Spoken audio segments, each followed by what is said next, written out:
Pradely-Saumon. Pradely-Saumon. La station des bons plans. La station des bons plans. Émission spéciale montagne depuis la station de Pradely-Saumon en Haute-Savoie. Bonjour, nous sommes toujours à la résidence Les Soldanelles pour cette semaine spéciale montagne. On va parler thérapeute, surtout réflexologie avec Estelle Cap. Bonjour. Bonjour. Alors avant de rentrer dans le vif du sujet sur la réflexologie, pouvez-vous vous présenter en quelques lignes puisque vous êtes issu des arts graphiques? Bien sûr. Donc moi j'ai fait une formation de 4 ans en arts graphiques et j'ai eu des soucis de santé liés au stress principalement, donc liés à des problèmes émotionnels et un stress mental. Et là je me suis dit qu'est-ce que je peux faire? J'étais sous cachet très fort contre la douleur, ça faisait rien. Et au bout de 2 ans j'ai testé beaucoup de techniques médecine douce et j'ai rencontré la réflexologie plantaire. Et là je me suis dit formation et on va se lancer dans ce milieu. Voilà. Donc voilà pour situer bien sûr votre parcours, en 2007, donc vous commencez les études de réflexologie. C'est ça. Qui durent 4 ans, c'est ça? Non, 1 année. Une année? Une année de réflexologie plantaire. Très bien. En 2009, vous ouvrez votre premier cabinet du côté de Lyon. C'est ça. En 2012, vous vous installez ici en Haute-Savoie. Oui. Et enfin, en 2017, vous avez le cabinet à Pont-de-Fillinges. Donc là, c'est votre cabinet fixe, vous l'avez tout au long de l'année, sauf pendant les saisons. C'est ça. Vous donc, montez en station. Voilà. Moi, j'adore la station Pradely-Saumon. Donc, depuis 1 année, 1 an et demi, j'ai décidé de venir travailler du coup sur la station, sur les saisons, donc saison d'hiver et saison d'été. Voilà. Et comment ça se passe? On vous appelle et vous vous déplacez directement où sont vos clients, entre guillemets? Vous avez un cabinet également sur la station? Alors, sur la station, je suis accueillie au Mouflon 1500, donc un centre de vacances en plein centre de la station de Pradely. Voilà, où on a un petit coin cocooning pour pouvoir recevoir chaque personne pour un massage en réflexologie plantaire, palmaire aussi, en fonction de la demande et du besoin. Et comment ça se passe au niveau formation? Donc vous m'avez dit que ça dure 1 an. Qu'est-ce qu'on apprend durant cette formation? Donc pendant cette formation, on apprend des bases de physiologie humaine déjà, savoir un peu ce qu'on peut faire, pas faire. On apprend le toucher, comment toucher la personne. Comment ne pas faire mal aussi. On peut masser toutes les personnes du moment qu'il n'y ait pas de pathologie directe au niveau des pieds et des mains. Et puis on apprend aussi, ce qui est très important, à masser avec une technique qui ne chatouille pas. Parce qu'il y a beaucoup de gens qui ont peur de venir parce qu'ils ont peur que ça chatouille et c'est une technique qui ne chatouille pas. Et les personnes qui ont vraiment une aversion au niveau des pieds, on peut masser les mains. Voilà. On retrouve les mêmes zones réflexes sur les pieds que sur les mains. Parce qu'il y a de la réflexologie palmaire et plantaire. Plantaire et faciale aussi. Faciale? Oui. Intéressant.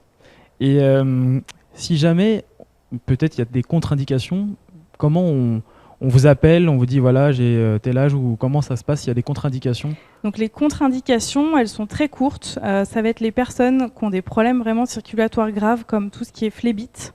S'il y a eu des phlébites quelques mois avant, on masse pas.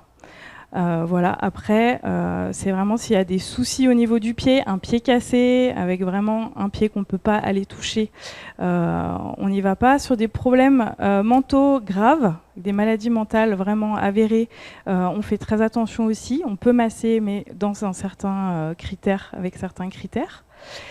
Et puis ensuite, alors moi personnellement dans ma pratique, j'ai fait des formations pour masser les femmes enceintes, donc je masse les femmes enceintes dès qu'elles se sentent complètement prêtes à recevoir du coup une réflexologie plantaire. Voilà. Et il y a aussi les enfants qui peuvent... Donc il y a la réflexologie pédiatrique effectivement, donc on peut masser les enfants dès le premier âge. Alors moi ce que je fais le plus, c'est que je montre aux parents comment masser l'enfant jusqu'à 7 ans.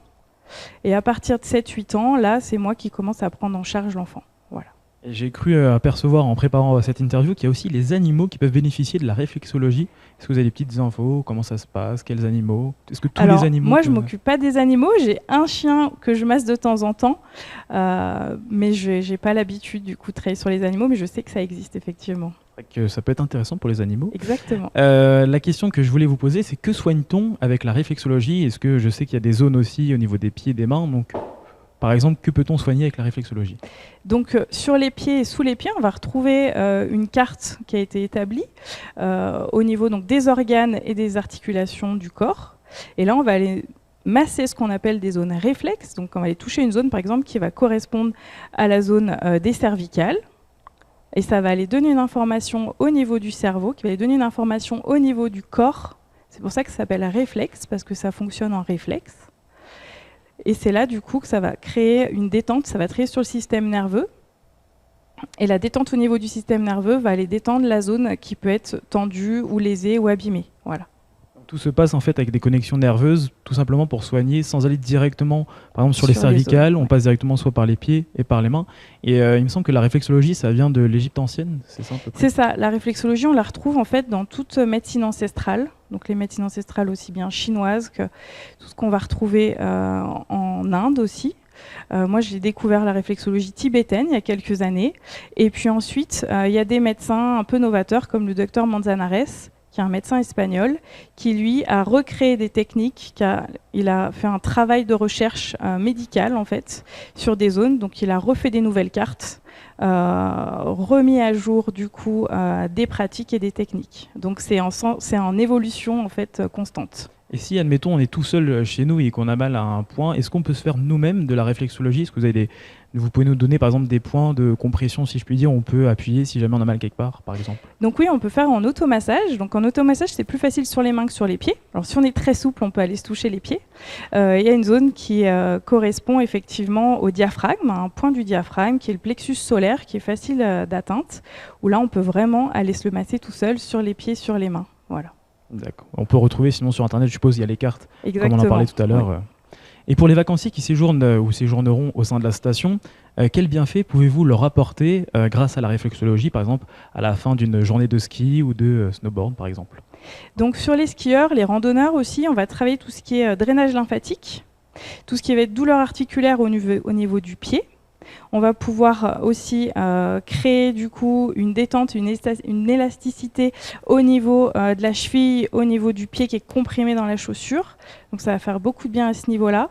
Et puis ensuite, voilà, c'est les vacanciers qui commencent à se détendre un peu. On peut aussi travailler sur l'état de stress qui a été accumulé pendant tous ces mois de travail pendant la séance. Voilà. Et après, niveau tarif, est-ce que la sécurité sociale, par exemple, peut prendre en charge une séance ? Alors aujourd'hui, la sécurité sociale ne prend rien en charge, mais il y a certaines mutuelles qui commencent petit à petit à prendre en charge une partie des séances en réflexologie plantaire en France. Voilà. D'accord. Et depuis une dizaine d'années, à peu près, on parle de plus en plus de réflexologie, notamment dans les médias. Est-ce que, selon vous, c'est un phénomène de mode et pourquoi ? Alors, je pense qu'effectivement, il y a eu un phénomène de mode parce que c'est une zone qui est rarement touchée et les gens ont de plus en plus besoin du coup de bien-être et de détente. On est sur une technique qui travaille aussi bien l'émotionnel que le physique. Donc, je pense que vraiment, ça joue beaucoup sur la demande en fait extérieure. Et c'est une technique aussi, grâce à toutes les personnes du coup qui ont développé la technique en France, c'est extrêmement développé au Canada, en Suisse aussi. Aujourd'hui, il y a une meilleure communication, une meilleure osmose entre chaque praticien, donc ça aide aussi à une meilleure communication au niveau de la technique. Et justement, est-ce qu'il vous arrive d'échanger avec des confrères en réflexologie Oui. ou même de participer à des salons avec peut-être des dernières nouveautés, si je puis dire ? Donc je participe à des salons et effectivement, j'ai d'autres praticiens autour de moi où on peut échanger selon nos soucis du moment, on peut se soutenir mutuellement par la réflexologie plantaire et palmaire. Éventuellement peut-être apprendre de nouvelles techniques ou Exactement. d'autres choses. Si jamais on est intéressé pour se faire un petit peu chouchouter, comment on fait pour vous contacter ? Donc, il y a mes coordonnées un peu partout dans la station. J'ai un site internet qui s'appelle artemotionestelle.fr. On peut trouver mes coordonnées. Et puis ensuite, on m'appelle pour prendre un rendez-vous au sein de la station. Et niveau agenda, on peut prendre rendez-vous par exemple pour la semaine prochaine ? Il y a des disponibilités ? Il ne faut pas hésiter à appeler et puis on s'organise. On trouvera toujours un créneau. Merci beaucoup d'être venu dans les studios de Sensation pour cette interview. Plein de courage, bien sûr, avec les vacanciers qui arrivent ou qui vont arriver dans les prochaines semaines.